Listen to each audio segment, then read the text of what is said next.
allons vous présenter la trottinette.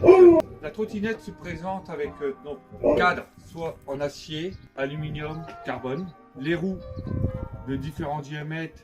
Nous avons après sur la partie avant et arrière des roues qui sont bien sûr des roues cross de différents diamètres, 29 pouces, 27,5, 26 pouces, 20 pouces et 24 pouces. Alors sur la partie avant, ce sera des roues en 29 pouces, 26 pouces, 27,5. Et sur l'arrière, des roues en 20 pouces, 24 pouces, 26 pouces ou 29 pouces suivant le type de trottinette. Si vous avez des bras qui sont plus ou moins longs et qui peuvent accepter des roues de 29 pouces. Nous avons le système de frein à disque ou à patin. Bien sûr, frein à disque, des freinages beaucoup plus incisifs. Donc, pour la partie pilotage, nous avons différentes fourches rigides carbone ou fourches hydrauliques qui sont nettement plus lourdes, puisque entre une fourche hydraulique et carbone, on peut avoir des fois 1 kg de différence, qui est énorme. Après, nous avons la partie conduite, donc guidon, acier ou alu.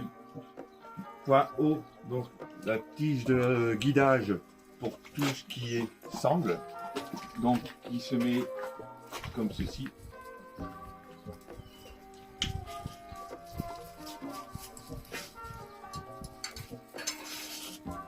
Donc voilà, comme la sangle sur les VTT ou trottinettes sont des sangles qui mesurent à l'extension 2,50 m, comparé aux canicross qui font 2 mètres.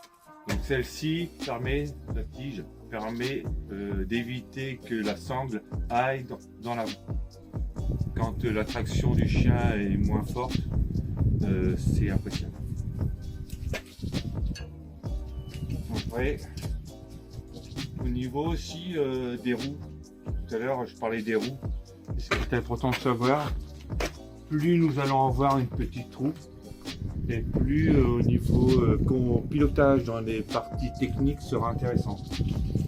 Il faut savoir que sur les trottinettes, quand on met des grandes roues, 3/4 du temps, ça permet d'avoir une inertie importante et de rouler plus vite. Mais par contre, au niveau relance, c'est beaucoup plus dur à emmener une trottinette avec des roues de 29 pouces que des roues plus petites. Les cadres en aluminium, en acier ou en carbone. Ici, nous allons parler aussi de la garde du sol. Garde au sol. Par rapport au sol et au dessous du plateau de la trottinette, on a à peu près 8 à 10 cm. Plus la partie du plateau sera haute, et plus il sera difficile à la personne de cliquer correctement. Bien sûr, si nous avons un plateau bas, il faut savoir qu'au niveau des souches ou des bosses, on peut avoir des frottements plus importants au niveau de la trotte. C'est pour ça qu'ici, en fait compte, cette trotte a été modifiée par rapport à ma taille et par rapport à mes envies. J'ai rajouté des ferrons d'usure pour éviter d'user le cadre. Celle-ci a été aussi renforcée sur la partie avant, car il faut savoir que des fois, malheureusement, des casses de cadre arrivent. Donc j'ai modifié sur ma trotte en rajoutant un ferron soudé qui permet d'élargir le cadre et d'avoir un renfort sur celle-ci.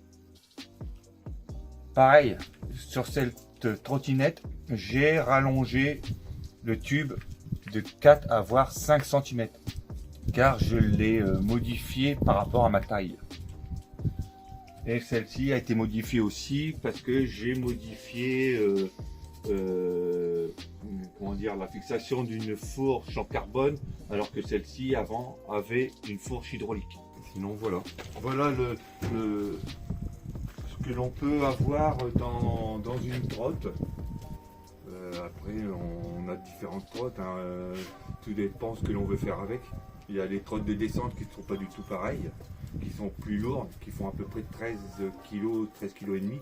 Tandis que celle-là, telle qu'elle est configurée là, elle fait 8,5 kg. Voilà. Merci.